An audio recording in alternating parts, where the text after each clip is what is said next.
August 14th, 1980. A man and woman are found dead in a West Hollywood home.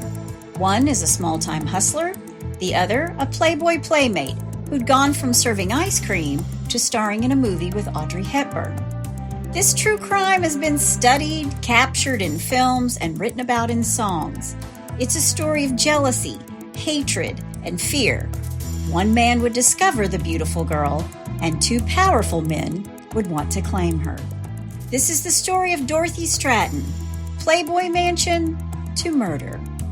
Hey y'all, I'm Chris Calvert. And I'm her husband, Rob Podorf. Welcome to Hitch to Homicide. For better or worse. Till death do us part.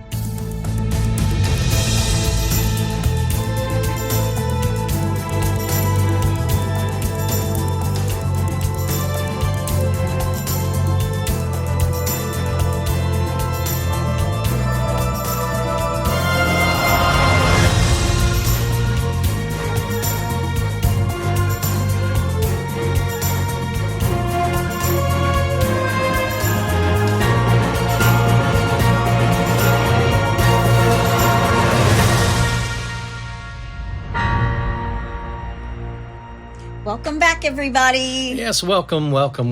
And for our Samoan friends, Afiomai. Okay, and I figured since the NFL season has officially started, and even though I'm a diehard Bengals fan. Yes, you are. Lifelong diehard. I lived in Charlotte, North Carolina for 14 years, so I'm still a Panthers fan. And we have a Samoan, Frankie Luvu, who's a linebacker on the Panthers. So this is for Frankie and all the Samoan friends. Welcome. Welcome. Look, I got 3 welcomes in today. A few of mine. Well, wherever you're listening, be sure to like, rate, and review. We love it when you reach out to us and send us messages. Yep. We appreciate all of you so much. And speaking of people we appreciate, we have our own little band of gypsies. That's our true crime family, Yep. the H2H In-Laws and Outlaws. You'll find us on Facebook. Yep. We're a closed group. Get in there. Yeah. Answer some questions. Join the mayhem. Join the circus. We get some great stuff in there. I love all of you. I love all our family in the In-Laws and Outlaws. Yep. You have no idea how much we really appreciate you. Yeah.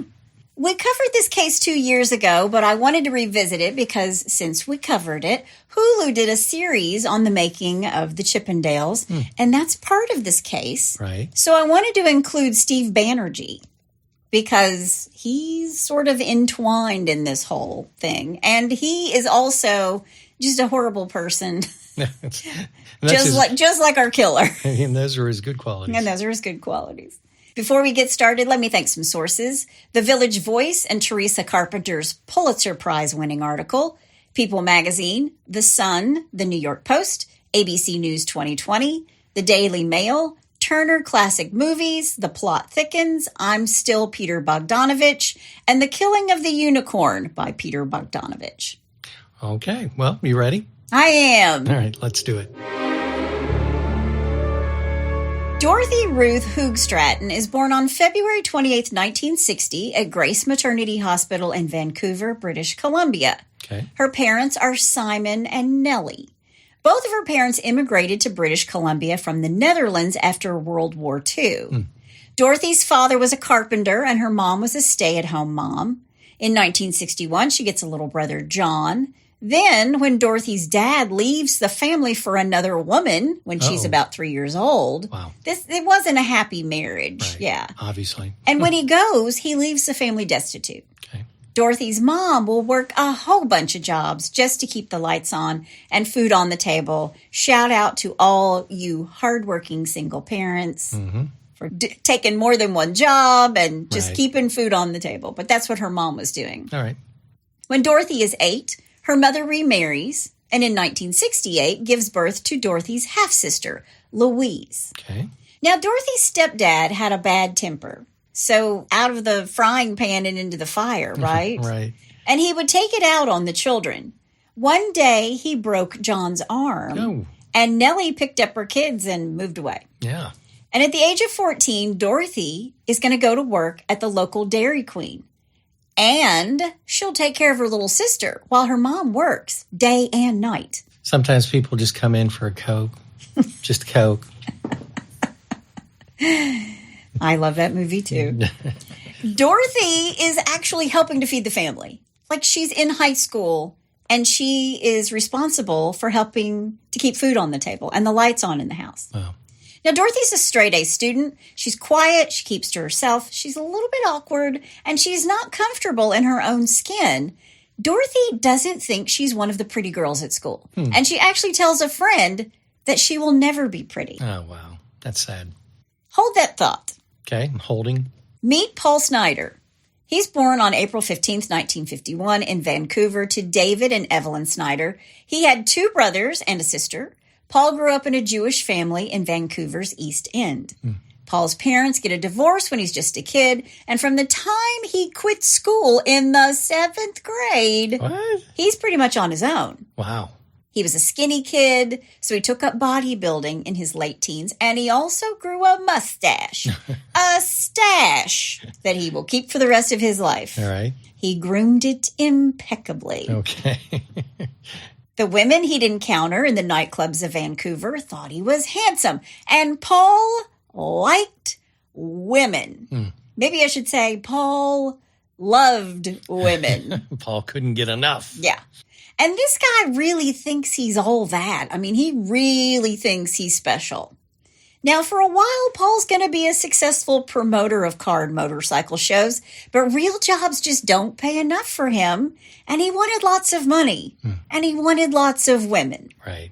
He wore a mink coat. He drove a black Corvette.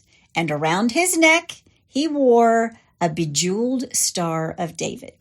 Okay. Around Vancouver, he was known as the Jewish pimp. I wonder why. But one of his former business associates called him, quote, a sneaky weasel who popped up in the weirdest of places, end quote. Once again, some of his better qualities. And I think he actually looks a little bit like a weasel. You know? Yeah. Paul isn't well liked, and he doesn't have the best reputation, even amongst the dregs of Vancouver. Paul was never a drug dealer, but he was always hustling some new angle on a new opportunity. Gotcha. He took money from loan sharks, money that he could not pay back. And when you can't pay back the loan sharks, they start coming for your knees with baseball bats or worse. Yeah. Yeah. Like being hung by your ankles from the 30th floor of a hotel. Oh, wow. After that, Paul yeets on out of Vancouver, and he leaves behind all the people who want to hang him like a bat from a skyscraper.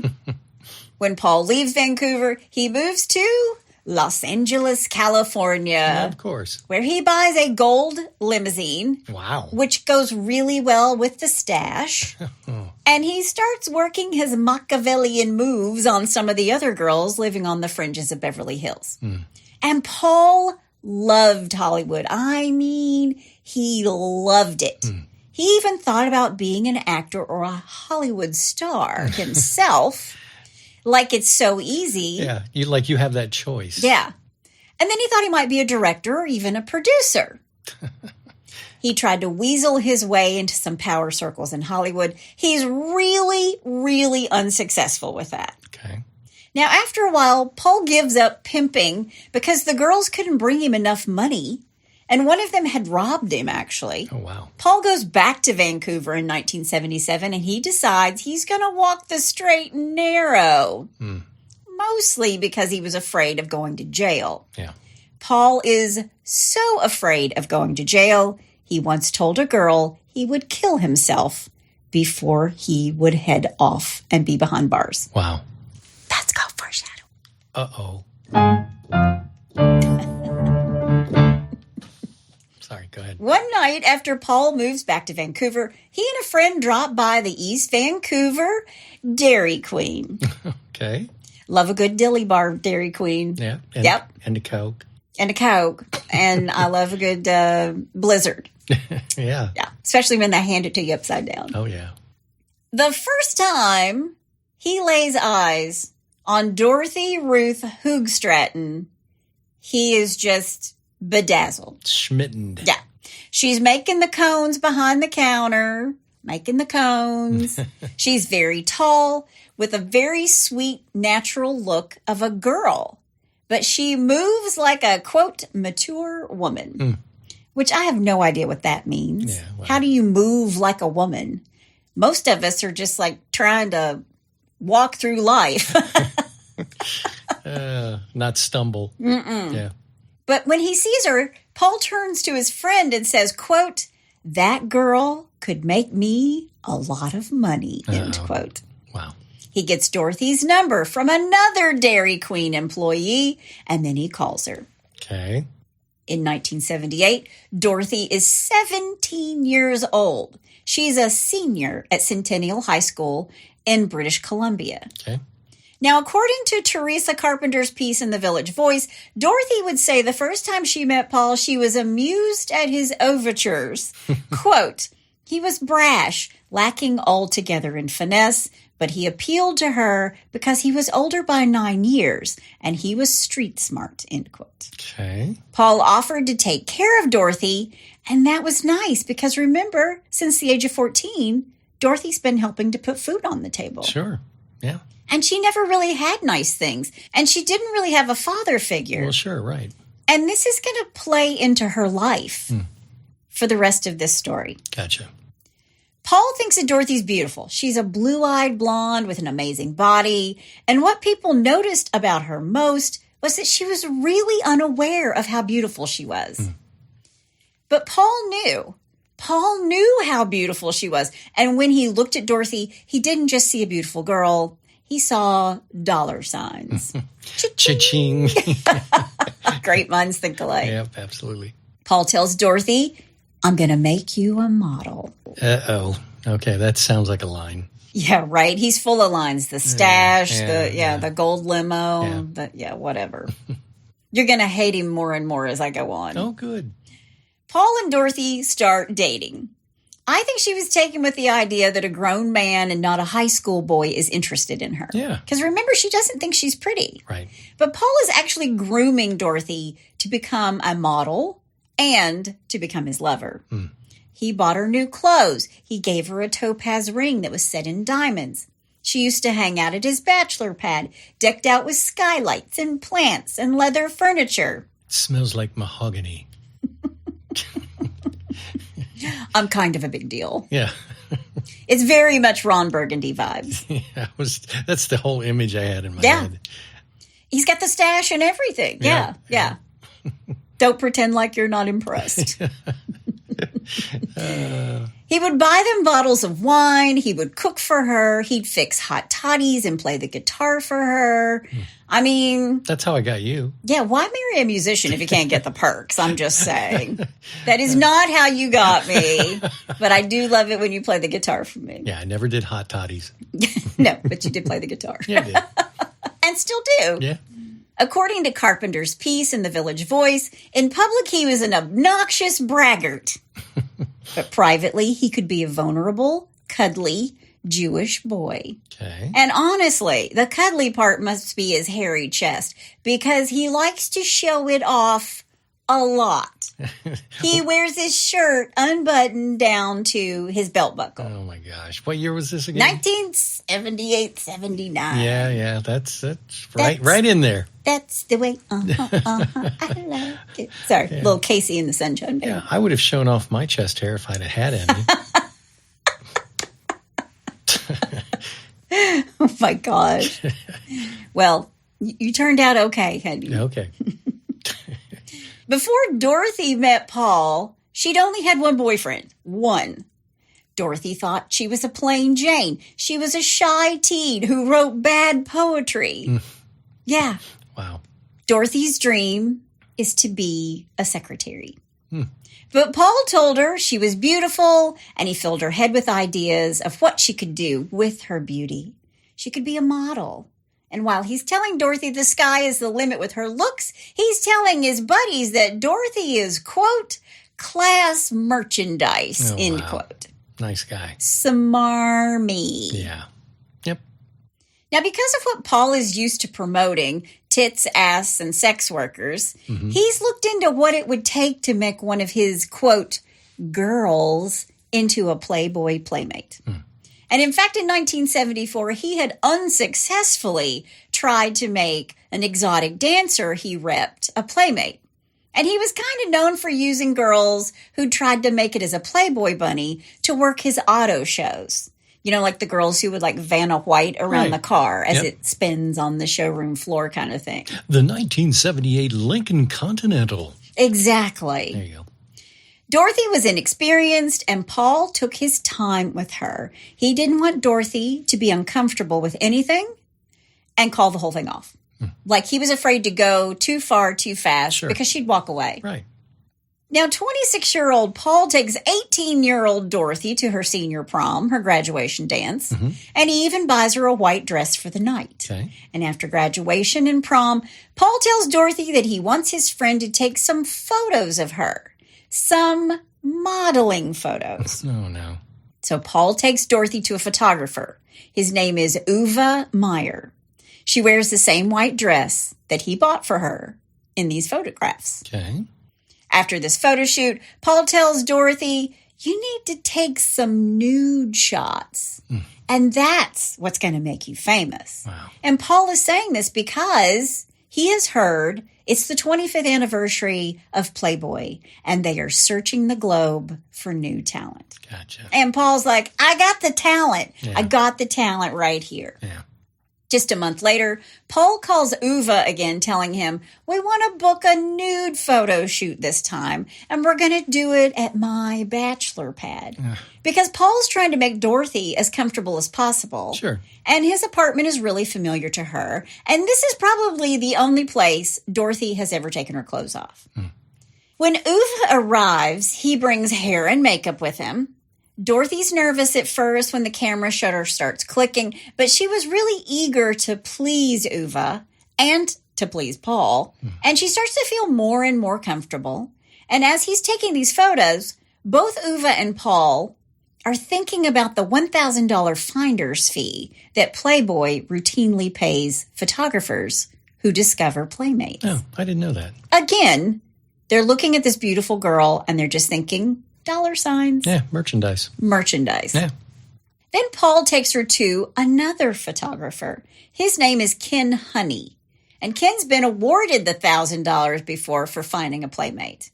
Paul thinks he and Dorothy have a better shot if Ken sends the nudes of Dorothy to Playboy. Okay.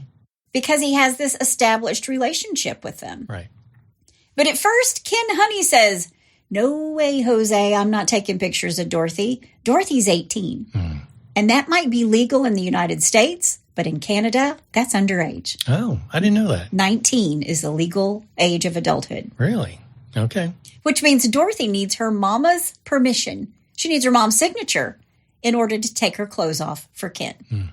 And Dorothy's mom, Nellie, is not happy about that. Yeah, I wonder why. But here's why her mom is so upset, because up to this point, Dorothy has been close-lipped about all of this. She hasn't told her mom about the nudes that she already took. Regardless, Dorothy gets the signature. Or I read in one source that Paul forged her mother's signature. Yeah, that seems more likely. It seems much more plausible. Yep.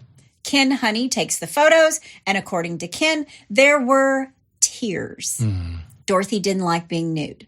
Wow. Paul had to tell her how to pose and what to do. And at the same time, according to Ken Honey, Dorothy was a natural. She was made for the camera. Quote, I can't think of anyone I've ever photographed that even came close to her, end quote. Wow. Yeah, it seems kind of like that scene from Fame. Yes. When yes. she's taking off her clothes and she's tearing up. And sad. So Ken sends off the photos, and Ken gets a check for $1,000. And Dorothy gets a plane ticket to Hollywood, California. Wow. Paul gets bupkis.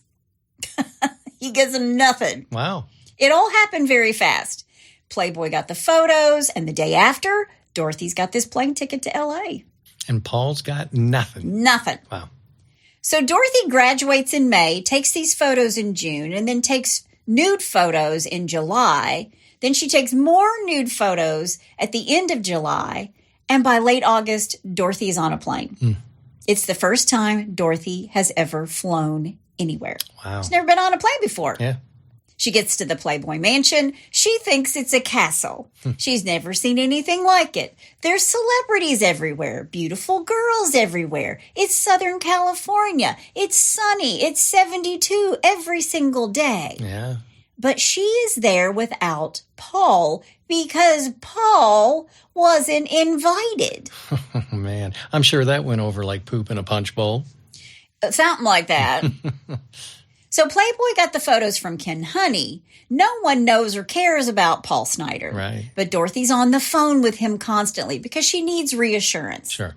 She has some test shots taken as soon as she lands in LA, and they are beautiful. They're gorgeous. She's very innocent. She's the perfect playmate because she looks like the girl next door. And I saw a documentary where the men were like, you mean this girl could be living next door to me? It's that kind of thing. Sure. It was all about the male fantasy. Right. And Dorothy was it. The day she arrives in LA, she has these test shots taken and she meets Hef. She meets Hugh Hefner. Wow, the man. And Hef is saying she's everything we've been looking for. Beautiful face, beautiful body. She was, quote, luminescent, end quote. Okay. She was a very kind person. She's really sweet and innocent. And that radiated off of her. And Hef said, quote, she lit up a room. All the corny phrases were true about her, end quote. So maybe that's where they got it from. She lit up, all of our true crime people light up the room, right? Isn't that sort of the joke? Yeah. If anybody ever, if I die, don't let anybody say I lit up a room. If I'm murdered, because I did not light up a room. That's what it made me think of. Yeah. So Hef's going to be just another male figurehead to her. Okay. Because remember, she didn't really have a dad. Right. Her first night at the Playboy Mansion, she goes to a party. She's got no makeup on. And the other playmates thought she looked terrified. She was just being herself, though. You know, she's 19, right out of high school. Yeah. But she honestly didn't need makeup. But Dorothy's really, really naive. She's just a kid. She's a kid, and she's just thrown into the Playboy Mansion. Yeah. Which I can't even fathom, honestly. It's kind of like the house bunny. Just like the house bunny, honey. What is it she does? Dorothy. Yeah. Dorothy. There it is.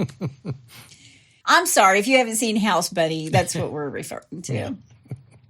But Dorothy places in the top 16 contenders for the 25th anniversary Playmate that would come complete with a Playboy cover and a centerfold. But the Playboy organization knows Dorothy's gorgeous. She's everything we want. Except she's not ready for this. Right. They also know that Dorothy Stratten isn't the kind of name that men would think sexy. Yeah, exactly. I mean, they look at her photographs and they're like, that is not a Dorothy Stratten. That is Dorothy Stratten. She also became Playmate of the Month for August of 1979. She moved into the guest quarters at the Playboy Mansion and started shooting her August cover and photos. So she's had all these parties. She's told how beautiful she is by men and women, and not just her disco-wearing diamond necklace, gold limo boyfriend, Paul. Yeah. She's around real men with real money and real power, not wannabes, which is what Paul is. Now, according to Hugh Hefner, as soon as Dorothy tells Paul she's Playmate for August, Paul's on a plane to L.A., he's down on one knee, and is proposing to Dorothy. Oh, jeez. He hadn't seen her in 3 months, but he wants to marry her. He's not going to let her get away from him. Yeah. He couldn't compete with these powerful men. And most of them said he was so uncomfortable at the mansion, and there were girls who said he had a, quote, nasty vibe. So everybody loves Dorothy. And according to Hef, almost everyone unilaterally was put off by Paul. Hef would visibly cringe when he came around. Dorothy says yes to this proposal, but they don't get married right away. Instead, they move into a little apartment in West Hollywood together. Now, Paul saw Dorothy as his long-awaited meal ticket, and he's not going to let her get out of his grip. Yep. But both of them are Canadian citizens, and they're living in the United States. She doesn't have a green card. So Hugh Hefner gets her a temporary work permit so she can stay. Okay. And he also gives her a job working as a bunny at the Century Center Playboy Club. Okay. But remember, Dorothy's only 19 years old. Right. She's not old enough to serve alcohol. Ah. So she's a greeter bunny. Gotcha. But all of these playmates, lots of them who've had breast augmentation or rhinoplasty, they're looking at Dorothy, whose body is kind of flawless. And all the Playboy photographers who worked with her were so impressed by her photos that a company executive at Playboy named David Wilder, who's an agent for Bar Wilder Associates, wants to have coffee with Dorothy after seeing her photographs. Okay. And when he meets her, he falls in love with her. He said she was, quote, exactly what this town likes, a beautiful girl who could act. Well, I don't know if she could actually act. How did he know she could act? And I don't know if he knew that either. Yeah, okay. But I think he loved the look of her. Sure. The other playmates said Dorothy was a sponge. She sucked up everything, the modeling, the acting. She literally came together right in front of everybody's eyes. She was just I think she was so young and naive. She didn't know to be afraid, or she didn't know to be intimidated. Right. She was just doing what people told her to do. Sure. And when Lorimar Productions was looking for a playmate type for a bit role in a movie called America-thon. Oh, yeah, that's the one that got the Oscar, right? I think so. Okay, yeah. No. Her agent David sent her in, and she books this role. Okay. And when Columbia Pictures wanted a beautiful girl who could skate, her agent David sent her in, and she booked a movie called Skate Town. Okay. When the producers of Buck Rogers and Galaxina asked for a woman who was, quote, so beautiful no one could deny it, end quote, her agent David sent Dorothy. Yeah. She's booking gigs right and left. Yeah. It's now the spring of 1979. She is busy, busy, busy. Booked and blessed. That's the thing. Okay. That's what you want to be, booked and blessed. Yeah. Meanwhile, Paul is trying to be a Hollywood big shot. He's been into some deals, including promoting exotic male dancers at a local disco. Okay. And believe it or not, the Chippendale dancers were actually Paul Snider's brainchild. Really? Or so he would have you believe. Oh. Paul is working with a man named Steve Banerjee. He had a failing bar and discotheque. But he was friends with Paul because they were both the kind of guys who started with nothing and really wanted to be somebody. So when Paul wanted the boys to dance at the bar, I mean, he knows the exotic dancer scene. He tells Steve that the bow tie and the cuffs on the naked male torso with the tight pants, that's Paul's idea. Okay. And honestly, he's just basically ripped off the Playboy bunny outfit the girls wore in the club. Well, yeah, that's exactly what I was going to say. It's kind of the same thing. Yeah. Now, in the Hulu series, it kind of makes it out that it's Dorothy's suggestion that they wear that. So who knows who said what? Sure. My money's going to be on Dorothy because it was what she wore in the club. And Paul really thought the whole thing was his idea, and I'm sure he had something to do with it. But as soon as Steve, the owner of the disco, found it profitable, Paul is cut out. And he wasn't happy about it. Paul just keeps getting cut out of everything. Yeah. Paul's not living a gifted life. No, well, he's a horrible person. Yeah. But Steve was just as ruthless as Paul. They were both pretty smarmy. Right. They're two peas in a pod. Right. Banerjee hired Emmy-winning children's television producer Nick DeNoia to choreograph the Chippendales tour and live show routines. The business was soon earning $8 million a year. Oh, wow. But the Chippendales' success spawned rivals, and even from the early days of the Chippendales, Steve Banerjee had no qualms with playing dirty. He hired thugs to burn down and vandalize other competing strip clubs. Wow. Banerjee was also ruthless with his attorneys, suing anyone he could find for breach of copyright, including a New Mexico DJ who, as a joke, formed a group of 16 strippers called the Chunkendales. I like that. The Chunkendales. It reminds me of Chris Farley and Patrick Swayze. That's exactly what it is. But Banerjee and Denoya constantly argue over money and control of the business. So Banerjee had Nick Denoya murdered. Wow. And eventually he pled guilty to attempted arson, racketeering, and murder for hire in 1994. He accepted this plea bargain that would have seen him serve 26 years in prison and the loss of his share in the Chippendales. But he took his own life on October 23rd, 1994, hours before he was due to be sentenced. Wow. I promise I will do a full podcast on the Chippendale murders. Okay. But you can see that he and Paul are very much alike. Right. Because Paul is also promoting wet underwear contests for men and women and wet t-shirt contests. I don't think anybody cares about the men wearing a wet t-shirt, but yeah. Wet underwear contests? Really? Gee whiz. Yeah. But even all the stuff with Steve Banerjee and the wet t-shirts and the wet underwear, Dorothy is the investment he is most concerned with. Sure. Paul liked to come to that Playboy Mansion because loads of famous actors, producers, and directors and athletes would come to the parties. Mm-hmm.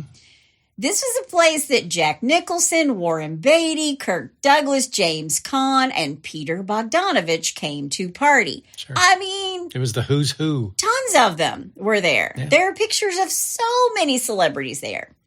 And Paul loved rubbing elbows with all these famous people. Even though they couldn't care less about Paul. Well, I'm just getting ready to say he was so annoying, according to all the sources I had, and nobody liked him at all. Right. He would hit on other Playboy bunnies in the famous grotto at the mansion. And when he's caught doing this, he's kicked out. And they say to him, you're not allowed back unless Dorothy is with you. Wow. Yeah. You got to have an escort and it has to be Dorothy. Wow. But as Dorothy's stock rises, Paul's just a nuisance. Yeah. Paul reminds Dorothy that she's his. And they had a, quote, lifetime bargain, end quote. And Paul wanted to make it official. He wanted her to marry him immediately. So obviously he can feel her slipping through his fingers. Sure. And he wants to put a ring on at least one of those fingers that's slipping away. Oh, yeah. Yep. She didn't know she wanted to marry him. And her friends are saying, don't do it. Don't do it. Please don't marry him. Yeah. But Dorothy feels guilty. She's a really honest and loyal person. And who made all of this happen for her? Well, she thinks it's Paul. Yeah. He's the one who'd held her hand and encouraged her, told her she was a star before she was. Quote, he cares for me so much. He's always there when I need him. I can't ever imagine myself being with any other man but Paul, end quote. Yeah, it sort of reminds me of Sharon Stone and James Woods in Casino. Yeah. You know, she was just completely... She was obsessed with him, and she had this horrible, unhealthy attachment to him. Yeah. Yeah, it was weird. And he dresses a lot like Paul. That's very unfortunate. But Paul and Dorothy are married in Las Vegas on June 1st, 1979. She would not tell her mother for a whole month that she had married Paul. So that's got to tell you something. Yeah, yeah. In July, Dorothy goes home to Canada for a promotional tour, and Playboy did not let Paul go with her because they didn't want anybody to know that Dorothy was married. Yeah, of course. She's a lot less attractive if the fantasy that she can't be another man's is out there, right? Sure. Dorothy sees her family while she's in British Columbia, and they're really pleased. They're very proud of her. The first movie she was in was about to be released, and the August issue was on the newsstands with her on the cover. Remember, she's Miss August. She's booked a Canadian film called Autumn Born, where Dorothy plays a 17-year-old orphan who's kidnapped. Now, while Dorothy is hard at work on the set, Paul is out finding them a house in Hollywood. They found a house and decided to share it with their friend who was a doctor. It's a guy that they met at the Playboy Club. Okay. They move into this 2-story house in West LA and shared it with Dr. Stephen Kushner. Okay. Now, Paul's obsessed with Dorothy's career and how much money he can make off of her. He puts up her photos all over this new house, like huge posters. And he gets vanity plates for his Mercedes that read... Star 80. Dorothy's the star, and as they head into a new decade, Paul is telling her and anybody else who will listen that Dorothy will be the next Playmate of the Year. She's the next Marilyn Monroe. Okay. Meanwhile, all of this hullabaloo that Paul is causing is making Dorothy feel really pressured. She's telling her close friends that she can't fail. Because if she does, she's not just failing herself, she's failing Paul. Paul wouldn't let Dorothy smoke. He watched what she drank, as in alcohol. And she wasn't a drinker anyway. He would let her have weed and cocaine under his supervision. But she didn't have an interest in drugs. She did have a prescription for Valium, obviously, because she's under a lot of pressure from awful Paul. Right. Yeah, you've got to be successful, baby. You've got to do this. You got to do this for me. You got to do this for us. Yep. Paul taught Dorothy how to skirt a come-on at the Playboy Mansion, how to turn down a guy without making him feel spurned. He was an expert at hearing that. Exactly. Yeah, that's the one thing he can tell her. Yeah. But Paul's telling Dorothy, here's who you're going to need to sleep with in order to get ahead. What? And Hugh Hefner was at the top of that list. Now, Hef has always said that he and Dorothy were just friends, nothing more. He thought of himself as a father figure to Dorothy. And I think that's what she was always searching for anyway. Sure. In fact, when Dorothy came to Hef to tell him she was marrying Paul, he told her, I don't think this is a good decision. Right. And Hef even ran a background check because Hef is watching over his investment too. Sure, absolutely.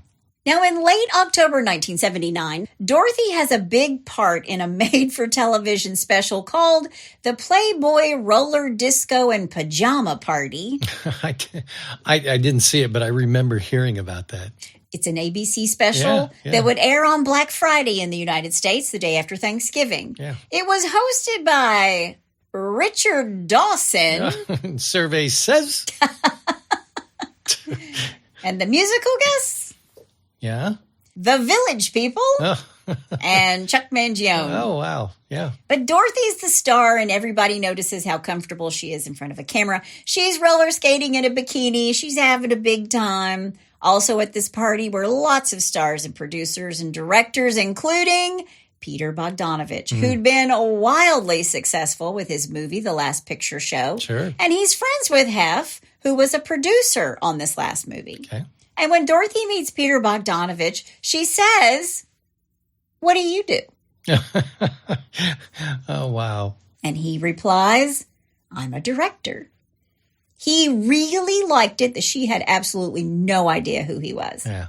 He knew she didn't have any ulterior motives in meeting him. Right. And later, Peter will say that when he met her, she was the most beautiful girl he'd ever seen.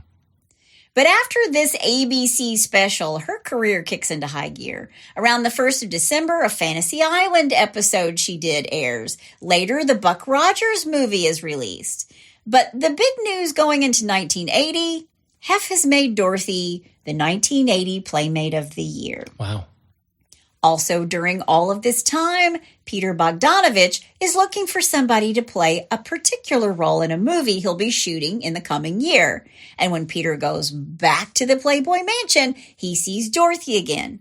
He'd given her his number the first time they met, but she never called. Okay. And Peter is a little devastated, even though he barely knows her. And when she tells him she's been doing some acting, Peter says, well, what a coincidence. I'm getting ready to shoot a new film in New York City. What a coinky-dink. Yeah. Peter is so enamored of Dorothy, he contacts her agent, and Dorothy goes to Peter's Bel Air estate to read for a role in his movie. She's only 19. She wore a white dress, heels, and a floppy hat. They had tea in his office, and she ran some lines with him.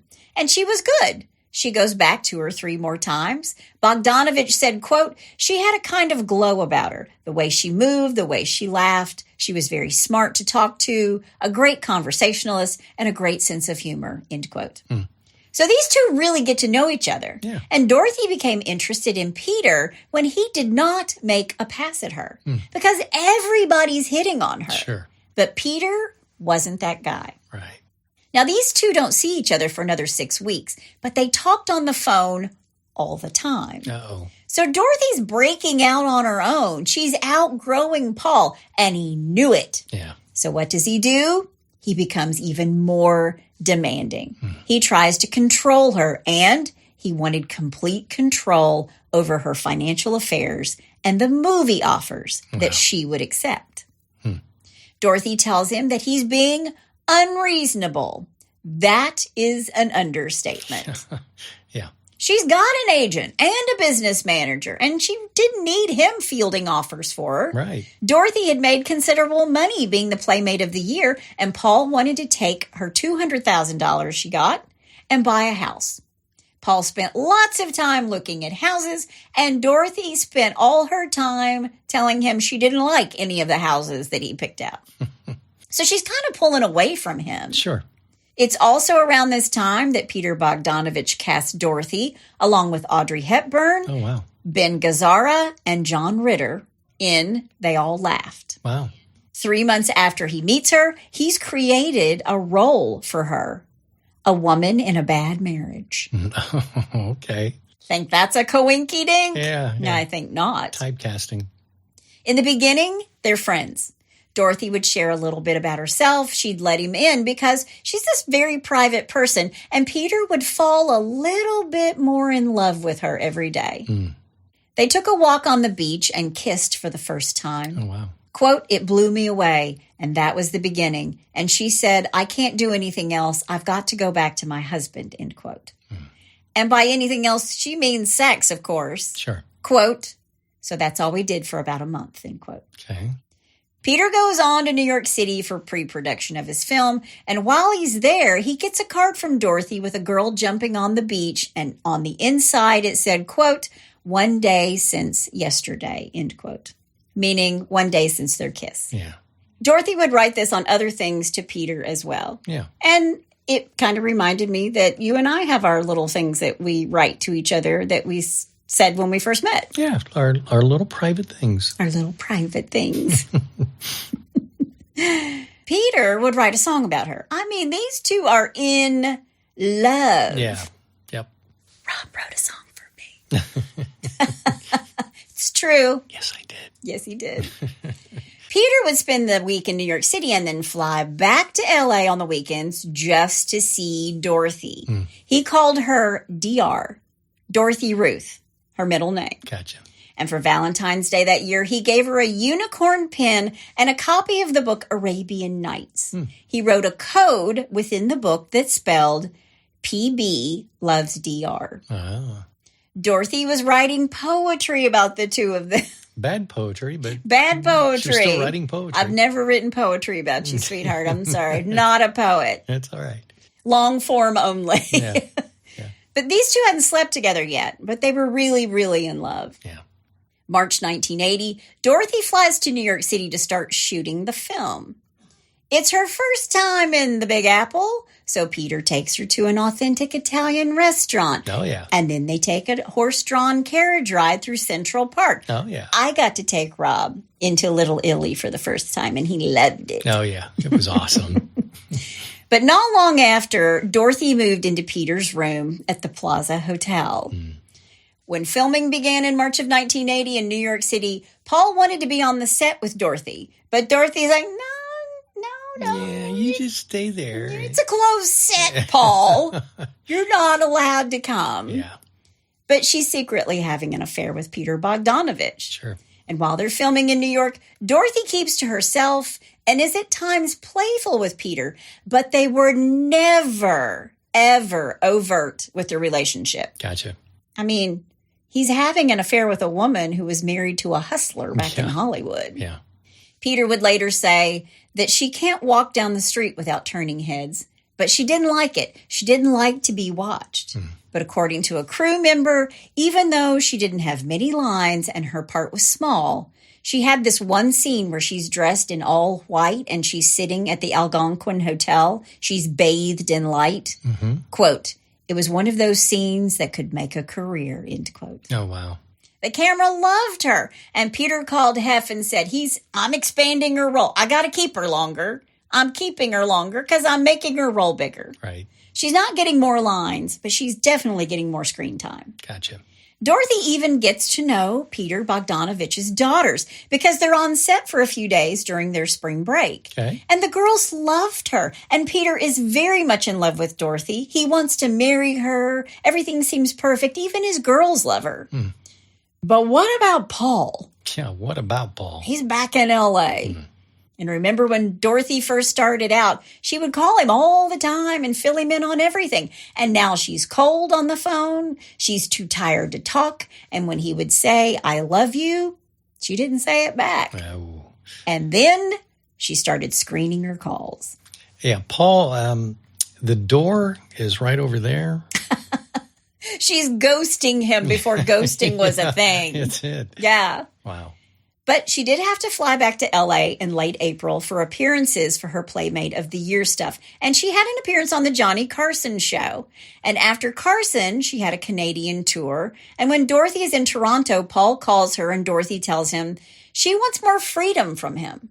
And Paul loses what little sense in that tiny little mustache weasel head of his, and he flies into a rage. Wow.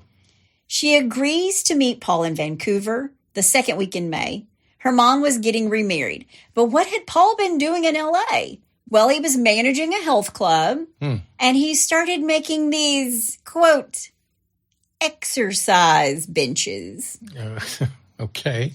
He also used this craftsmanship of his to build a wooden bondage rack to use during his sexual escapades. Wow. Now, the Playboy organization is worried. Yeah. So much so, they offered Dorothy a bodyguard. Wow. Let us give you a bodyguard. And Dorothy declined. Should have taken the bodyguard, Dorothy. Yeah. When she makes it to Vancouver, these two have a fight. Dorothy tells Paul, fine, I'll leave Hollywood. I'll move back to Vancouver and live with you. And what do you think Paul said? No, you got to stay in Hollywood. No, no, of course not. Yeah.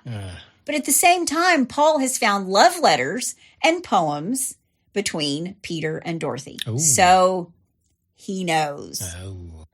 She cuts her trip short to get back to New York City, the movie, and Peter. It's about this time that Paul is starting to realize Dorothy is gonna leave him. Yep. And as her husband, he would be entitled to half of her assets. The problem is most of her money and assets went into a corporation called Dorothy Stratten Enterprises, a corporation in which Paul was not an officer. Sorry, Paul. Yeah. Peter's attorney helps Dorothy draw up a settlement, a divorce settlement. But Paul says, no way. So what does he do? Well, Paul hires a private investigator to follow Dorothy. Mark Goldstein. He thinks she's having this affair with Bogdanovich. Paul wanted to document the affair in order to sue Bogdanovich for, quote, enticement to breach management contract, end quote. Wow. Late in June 1980, Paul gets a letter saying that he and Dorothy were separated, physically and financially. She closed their joint checking accounts and only gave Paul money through her business manager. Wow. Paul knows it's all coming to an end for him. Yep. He knows he's done for. Yep. That golden goose has now flown the coop. She's not laying any more golden eggs for you. Nope. But when Peter and Dorothy discuss her divorcing Paul, Dorothy assures Peter, don't worry, Paul would never hurt me. Paul's last grasp was for Dorothy to pose for a photograph wearing roller skates in a high-cut skating outfit that ended really badly when Dorothy backed out. And when two photographers try to get in touch with her, they call the Plaza Suite, they're told that there's no one there named Dorothy Stratten. So Paul knows. Yeah.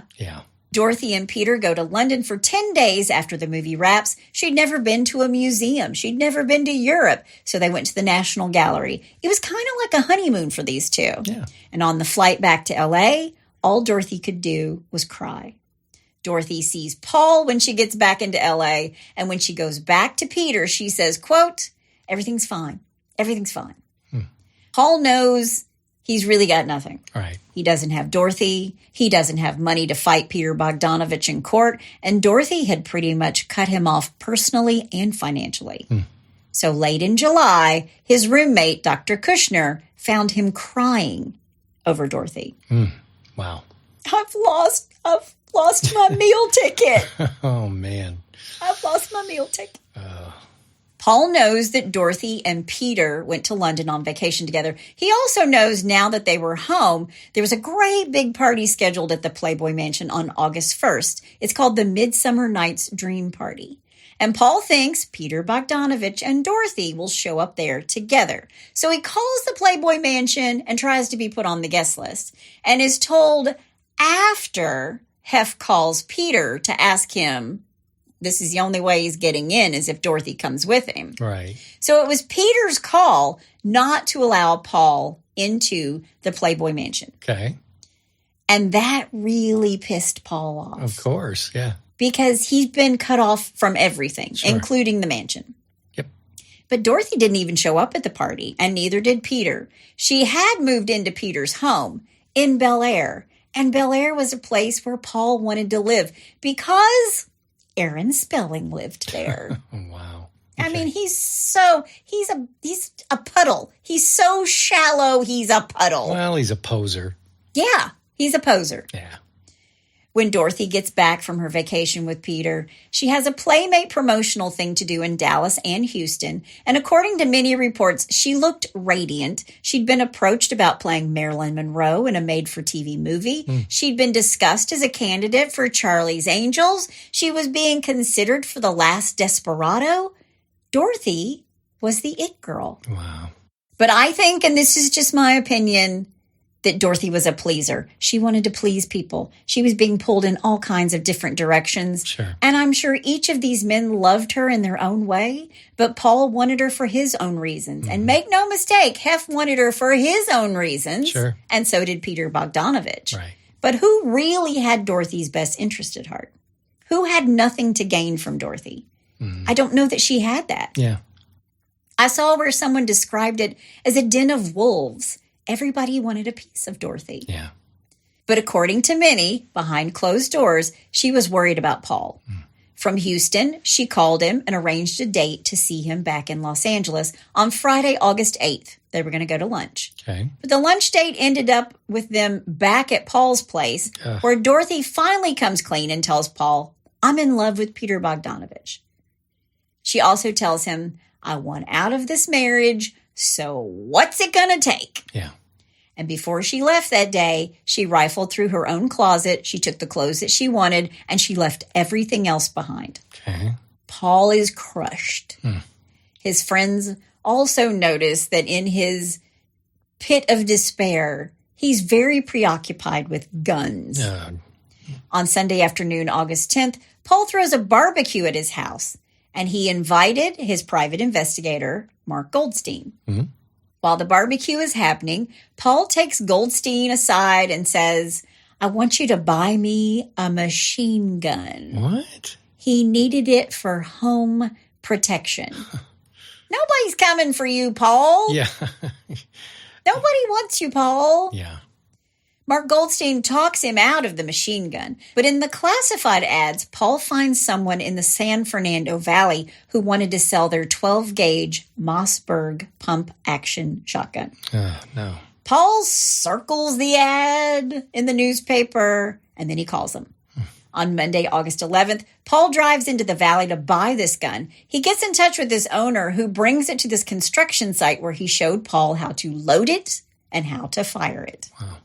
Meanwhile, Dorothy had promised to call Paul on Sunday, August 10th, but she didn't actually call until Monday. Okay. These two agreed to meet on Thursday, August 14th at 11:30 to discuss the financial settlement. Remember, she said, just tell me, I'm going to write a check. I want to be done with you. Right.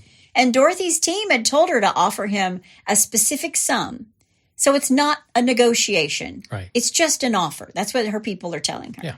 But Paul's private investigator is telling him, well, when you have this meeting, you should wear a wire because you said in the past, Dorothy has always said or always promised you that she would take care of you. So Mark Goldstein is saying, let's get it on tape. Let's get it on tape. Her saying this, I'm going to take care of you. Right. But they can't get their Mission Impossible scheme together. And eventually they abandon the plan. It just made me think, how big's The Wire in 1980, right? Yeah. Wednesday, August 13th, the day he picked up the gun, Paul was in a great mood, this according to his roommate. He said Dorothy was going to be coming over, and that evening, Paul tells some people, some photographers, he'd bought a gun for protection. He also talked to them about a girl named Claudia Jennings, a Playboy Playmate who'd gone on to make movies, and how she died in a car accident in 1979 while she was in the middle of making a movie.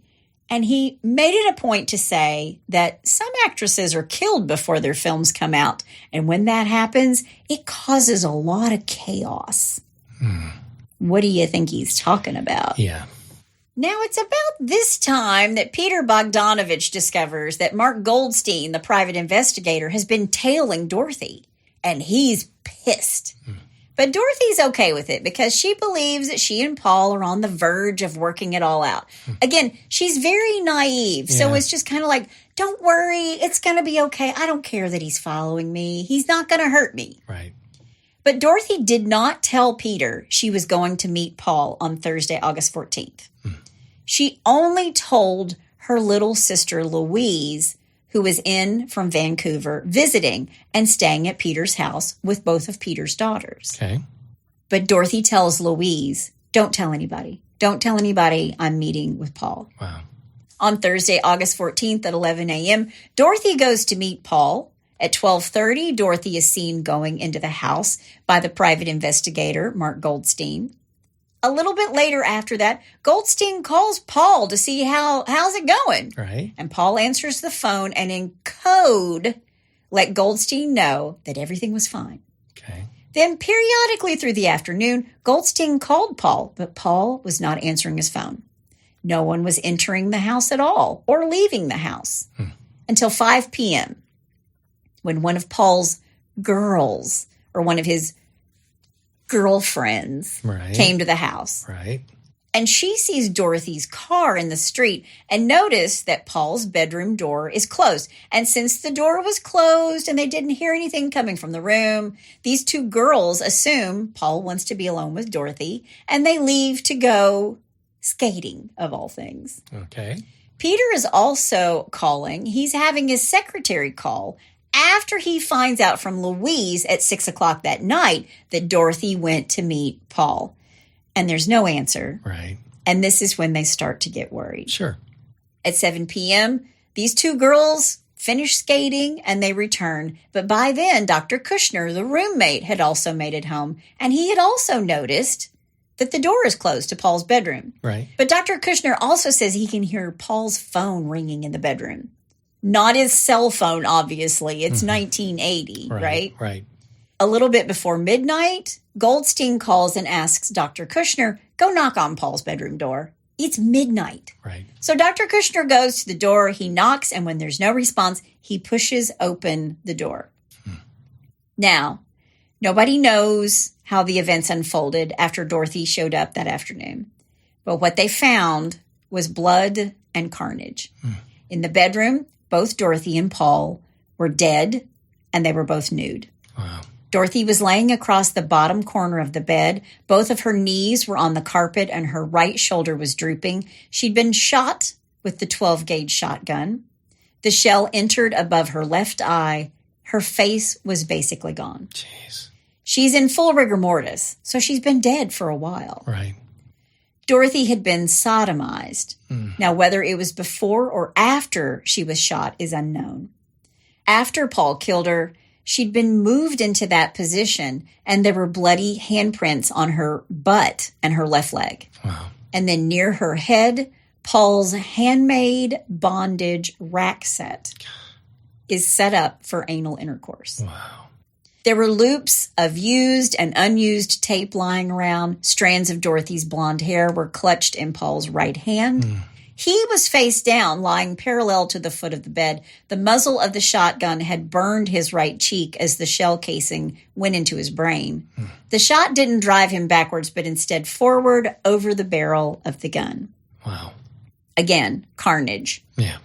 Mark Goldstein makes it on the scene before the police and immediately calls Hugh Hefner. He's shaken, to say the least, and all the girls at the mansion are crying. Then Hef calls Peter Bogdanovich. Right. And according to Peter, it was the hardest conversation of his life. Hefner said 2 words, quote, "Dorothy's dead," end quote. Wow. And this is what Hugh said about it, quote, "There was no conversation. I was afraid that he'd gone into shock or something. When he didn't respond, I called the house under another number. A male friend was there to make sure he was okay. Peter was overcome," end quote. I'm sure. Dorothy's purse was found lying open in the middle of the living room. Inside was a note in Paul's own handwriting. It's all about his financial distress. It stated that he had no green card and he needed financial support. Wah. Yeah. But Dorothy's set offer was for $7,500, or half of her total assets after taxes. So she really was giving him half of everything. Wait, wow. That's it? I thought she was like making movies and making a ton of money. Well, she made $20,000 for being Playmate of the Year. Okay. So maybe she spent $5,000 of that. She had $15,000. And don't forget, she's Dorothy Stratten Enterprises, Inc. So okay, so she's giving him what she has. She's giving him maybe what she has. Gotcha. So if she's got 15 grand, that's half of her assets. Okay, that makes sense. $7,500 after taxes. It has nothing to do with the Dorothy Stratton Limited Corporation. Right, because remember, he's not an officer. Yeah, okay. Yeah. Now it makes sense. The next morning, the Vancouver police knocked on Nellie Hoog Stratton's door to tell her that Dorothy had been killed by her husband, Paul. Wow. John Ritter, Audrey Hepburn, they all came to console Peter. And when Cary Grant came to visit him, he said, quote, "What a terrible thing to happen to you," end quote. But nobody else really came. And according to Peter, quote, "Hollywood runs away from that kind of thing," end quote. Yep. Peter arranged for Dorothy to be cremated 5 days later. Her ashes were placed in an urn and buried in a casket so that he could go visit them. When she's buried, her mother, father, stepfather, sister, and brother all fly to L.A. for the service and the burial at Westwood Memorial Park, the same place Marilyn Monroe was buried. A fact that apparently was not lost on anyone. Hugh Hefner was also in attendance. After the small service, Dorothy's family went back to Peter Bogdanovich's home. Peter was suicidal. He's a basket case. Yeah. He didn't want to see anybody, and of course, he blamed himself, thinking there was something that he could have done. Sure. But still, he needed to finish editing a movie that she is in. Good grief. And remember, one of the guys on set said she was beautiful. It was mesmerizing. It was the kind of scene that makes careers. Right. Paul Snider's body was returned to Vancouver, and he was buried there. That's all I'm going to say about him. Yeah. They flew it back, dumped him off the plane, and left. Yeah. A year after Dorothy's death, her final film, They All Laughed, had its U.S. release, but it was a disappointing limited run, and it was quietly withdrawn. So Peter Bogdanovich bought the theatrical rights so he could re-release it using his own money. He sank like over $5 million into this project. Wow. It was basically everything he had, because he wanted Dorothy to be seen as much as she could be. Sure. In 1985, he actually had to declare bankruptcy. And in the process, he loses his home where he and Dorothy had lived together the last few weeks of her life. Wow. Then in August of 1984, 4 years after Dorothy's murder, Peter Bogdanovich released a book titled The Killing of the Unicorn, Dorothy Stratten, 1960 to 1980. It's a biography of his affair with Dorothy, who, by the way, was half his age. And in this book, Bogdanovich really goes after Hugh Hefner, saying that Hugh had sexually assaulted Dorothy when she was only 18. Wow. And he also states in his book that Dorothy didn't marry Paul because she loved him. She married Paul to keep Hugh Hefner away. Really? Because after the first assault, Hefner was always after her. Wow. Peter also states in the book that he believes that Hef was responsible in part for enabling Paul's killing rage when he was banned from entering the Playboy Mansion just days before the murder. Remember the Midsummer Night's Party? Yeah. But Hef said Paul was banned because Peter said he can't attend. So it's a he said, he said. It's a he said, he said. Yeah. What Hef would admit to was that he and Dorothy took a nude soak in the hot tub on the Playboy Mansion grounds and that they hugged in the hot tub. But he never forced himself on Dorothy. After Dorothy's death, Peter really takes her family under his wing. Her mother, her little sister, Louise, they both spent lots of time in L.A. at Peter's home. Peter actually put Louise through private school. He paid for her to have dance lessons and modeling lessons. Louise spent her vacations with Peter. They went to Paris and Hawaii. He gave her a diamond necklace when she graduated from high school, a car, a Pontiac Trans Am. Wow. In 1986, he gave her a role in one of his movies. And eventually, these two began a romantic relationship. Oh, wow. Now, there were whispers of this relationship being more than friendly when Louise was just 16. But they were silenced by a slander suit. And you know who started that? Hugh Hefner. Oh, wow. Yeah. Wow. In 1988, when Louise is 20, Peter, who is now 49, marries her in Vancouver. Okay. So he's 20 years older than Dorothy and 30 years older than her younger sister, Louise. Wow. Make of that what you will. Right. Do they look alike? Yes, they do. Yeah. These two would remain married for 12 years, divorcing in 2001. Peter died of natural causes in Los Angeles on January 6, 2022, 42 years after the love of his life was murdered. Wow. Hollywood commemorated her life and murder a lot. In 1983, a film by Bob Fosse, Star 80, a reference to the vanity license plate that Paul had on his car, was released. It starred Mariel Hemingway and Eric Roberts. There was another film, Death of a Centerfold, that starred Jamie Lee Curtis. Oh, yeah. Songs written about the tragic death of Dorothy? Well, Bryan Adams wrote The Best Was Yet to Come. It was supposed to be in the movie Star 80, but it ended up on his album Cuts Like a Knife. I didn't know that was about her. That's about her. Wow. But also Californication by the Red Hot Chili Peppers makes reference to Dorothy Stratten. Wow. So it's such a tragic story. So many different people have wanted to tell it in a million different ways. Right. She was a beautiful girl, life cut short way too soon. Sure. But again, wolves.